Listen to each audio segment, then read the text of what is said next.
This is a guide for the first part of the motorcycle test, Mod 1. I'd recommend having your bike parked facing out before your test starts, as it makes it much easier pulling away. Your test starts as soon as you get on your bike, so make sure you do all necessary observations and do your shoulder checks as you pull away.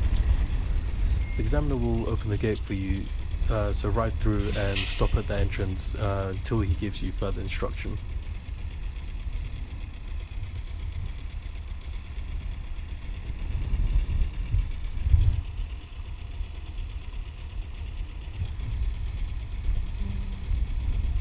While you're on the manoeuvring area, behave as if you're on the public road. That means taking unnecessary observations and avoid contact with any of the marking lanes. So, first of all, ride forward into either one of the boxes formed by the green cones, and then switch off your machine and put it on the stand. Sure.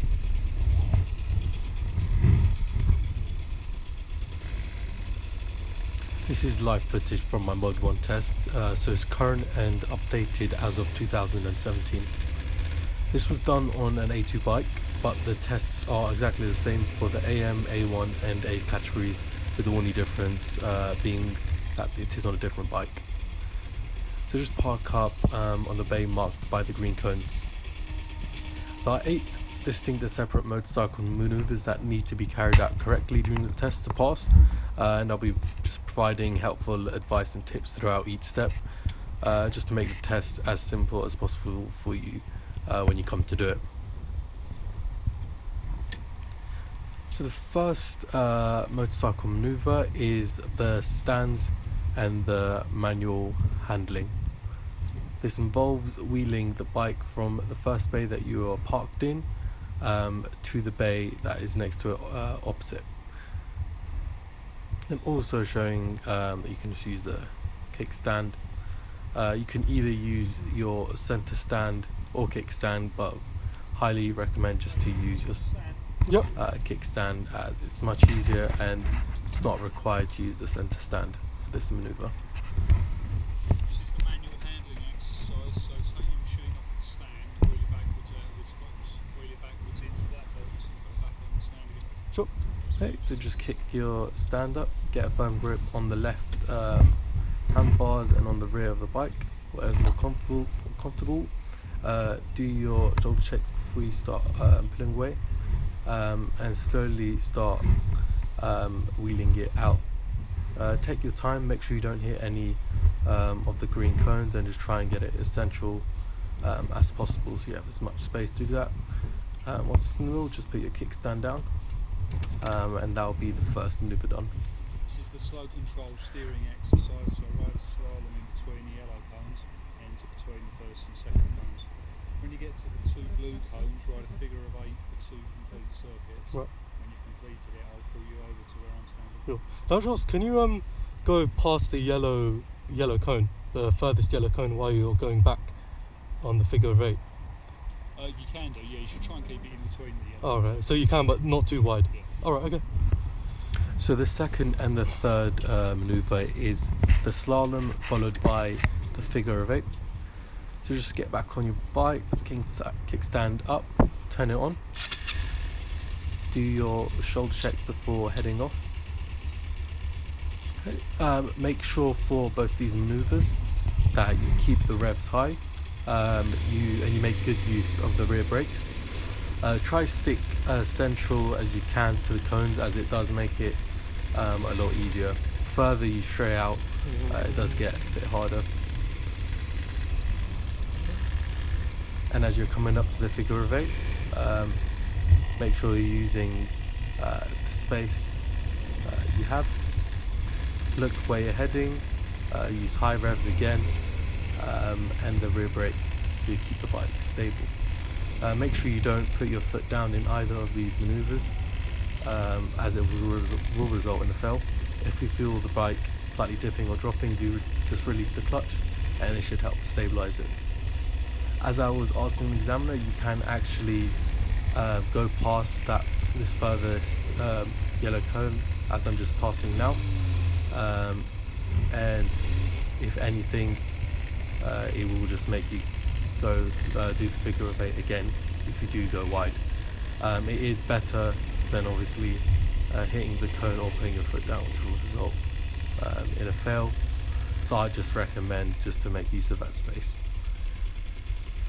Now position your bike in between the blue cones when you ride there, ride slowly as in slow moving traffic. Here simply From here. just the ride blue your cones. bike as you would in slow moving traffic. Use high revs and use the rear brakes.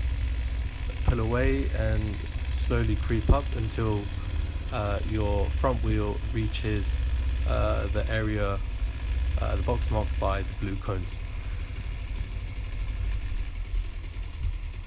This is the U-turn exercise, so ride a U-turn keeping in between the white lines. So you can travel on that way. So with the U-turn here, just make sure you do your shoulder checks. Again, use high revs for this. As you're pulling away, you can try and reach as close as you can to the left line there to make use of the force that you have.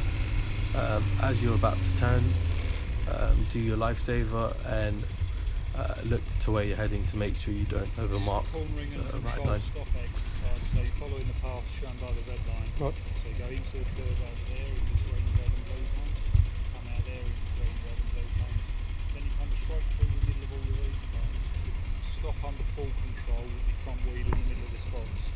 Speed isn't going to be measured on this exercise, but as a rough guide, when you go through the speed measuring device, try and do about 25 to 30 miles an hour. Okay, so the sixth maneuver is the controlled stop. As examiner said, speed is not measured, but do try and, as a minimum, go for around 20 miles an hour, just so you can get a feel for the speed you need to be achieving for next maneuvers, which is going to be higher. Yeah, if anything, if you want to again do it up to 30, so that's going to be approximate speed for the next maneuvers. So just slowly creep in, make sure your front wheel is within the box. Again, turn around here, just make sure you do your observations. We're turning around for this, for the subsequent maneuvers, you don't actually have to be within these white lines.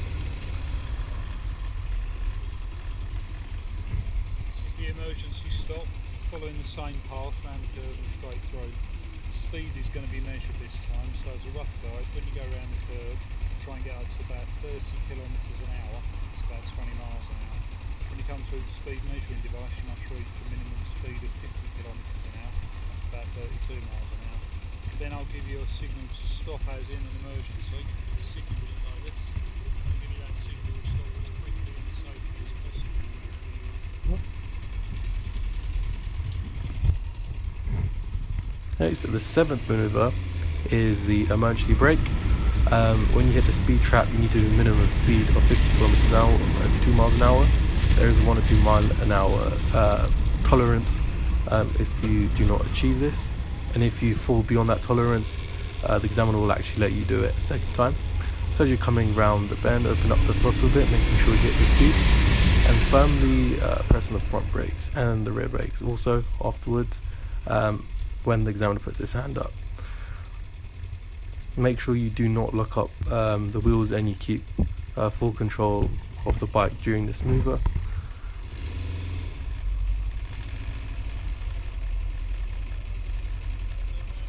Yep. So here coming up is the eighth and the final maneuver, which is the hazard avoidance.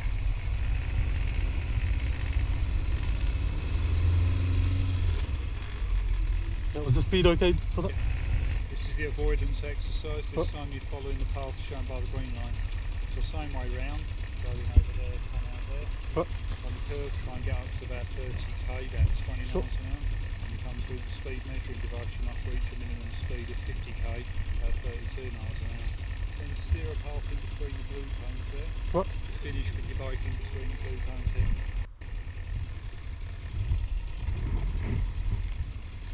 So the hazard avoidance is similar to the controlled stop, however you'll be swerving at the blue cones past the speed trap. You do need to reach a minimum speed of 32 miles an hour here. So as you're going around the corner again, open up the throttle, Once you're past the speed trap here, focus on the right set of cones to avoid hitting the inner set, which will result, if you knock over a cone, it will result in a fail. Make sure your bike stops in between these two blue cones there. Once that is done, that'll be the end of the test. However, do make sure you carry on with all necessary observations, shoulder checks, and everything else you would normally do, as the test isn't actually finished properly until you get off your bike. So just ride up here to the gate and wait for the examiner to come and open it for you. By this stage, you'd already have a good idea now whether you've passed or failed. If you have failed, it's nothing to worry about with the mod one, especially as it you can rebook it within 3 working days, so you can have another go at it, and your first test will be like a bit of practice as well. Do your observation as well coming out, do not forget to do that, and just park your bike up, turn it off, put the kickstand down, get off, and that'll be the test over, and your examiner will let you know if you passed or failed. Hope that helps. If you do have any additional questions you might have, please let me know in the comments, and good luck for your test.